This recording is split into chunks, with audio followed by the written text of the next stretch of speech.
think there's been an increased focus on the individual. I think historically, of course, learning is all about what an individual learns, but there historically has either been a focus on a class of people in terms of a group that's got to learn a certain topic, or there was a focus on an actual subject area. So you took a class in some subject area, a mathematical area or a scientific area or a English literature or some other kinds of things like that. And I think increasingly now we see a real focus on what does that individual need to know? What do they know now, and what do they need to know in order to continue to grow and continue to do their jobs better? So I think one of the evolutions in learning is a real focus on the individual. I think a second huge change, and this is perhaps the greatest change, and that is the whole area of technology. That we see many, many more technologies impacting the learning process than we have. And I'm not just talking about the internet here, I'm also talking about just evolutions of things like software, evolutions in things like graphical presentation, animation. A lot of various kinds of tools have been brought to bear on the learning process, and that wasn't possible before. And then the third and most obvious one is the amount of resources that are available to us today. It's really mind-boggling how much access we have to how many different kinds of information in how many different places, different languages, different levels, etc. So I think learning has been dramatically impacted by simply access to resource.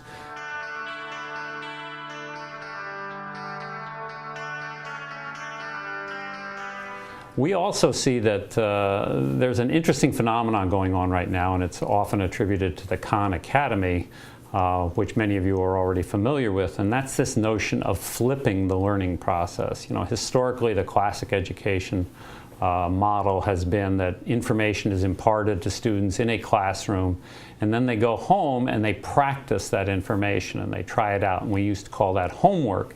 What we're seeing now more of, where people are saying, you know, the information actually could be imparted by the person could learn that information on their own, and the instructor or the teacher or the coach or whoever's helping that person is better able to help them with the actual application part, not necessarily the transfer of the learning part. And there's another interesting concept that's came back, probably it goes back a number of years now. It's gotten new names to it. If you think about in a software application, it often was referred to as context-sensitive help. This idea that I get assistance based on wherever I am in a particular process or technique or method. And in the case of learning, that got translated into learning on demand. In other words, I don't want to take a course on Excel and learn everything there is to know about Excel. I may only want to know how to do a single formula. This notion of how do I make learning available in very small chunks, small pieces. Some people started using the term drip learning, so that I only get little drops of learning as I need them, rather than this idea that I'm going to send somebody away for a one-week course.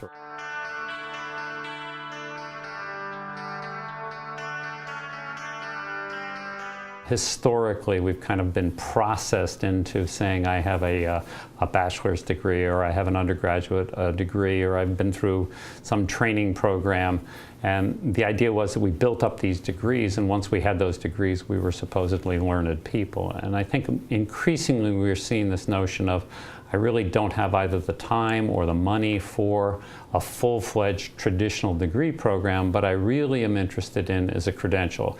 I'm interested in some kind of program that demonstrates that I mastered a certain body of knowledge, a certain methodology, a certain programming technique, and that there's some reasonable chance that I can show some credential that allows me to demonstrate that to a prospective employer, to someone even within my own company where I might want to move into their department, and I can show them that I actually know how to do those things.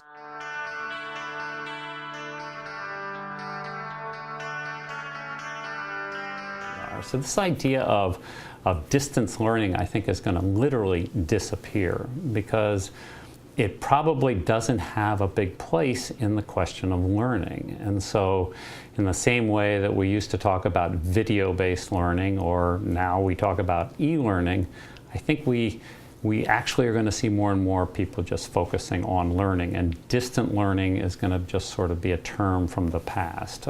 So we think that that distance learning is just sort of, the word distance is going to start disappearing, and people are going to say, where are the resources and where are the inputs that might be useful to this learning, and make sure that those voices and those experiences become part of the learning experience.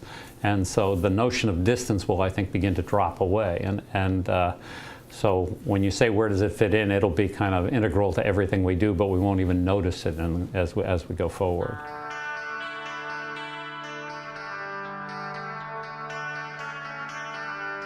I think there's a level of thinking that's going to go on before the learning process that individuals are going to have to be responsible for in a way that they've never been before. They've historically been processed through. They've been sent to training. Now they're going to have to increasingly say, well, you know, I really need to strengthen my skills in a particular area, and what's the best way for me to do that? And how am I going to make sure that whatever I'm learning that I can in fact apply? And then finally, there's the organizations and what they have to do. And the organizations are going to clearly have to continue and invest in the underlying technologies that enable all of this to happen. They're going to have to make sure people do have access to the kind of tools and techniques and methodologies that will make it possible for their employees and their staff to have the kind of information and the kind of experiences necessary to, you know, be building on their skills. And this isn't going to be an easy proposition. I think what you're going to see in the future, though, is the organizations that are willing to make those commitments. They're going to make the investments in the technology, but also the investments in recognition and reward. I think you're going to see those organizations absolutely surge ahead of the organizations that have continued to process the whole learning experience in the way they have in the past. So I'm pretty excited about what's going to happen. As you can tell, I think technology has made an enormous difference. It has been a transformative kind of effect right now on what's going on, and I think it's only going to accelerate.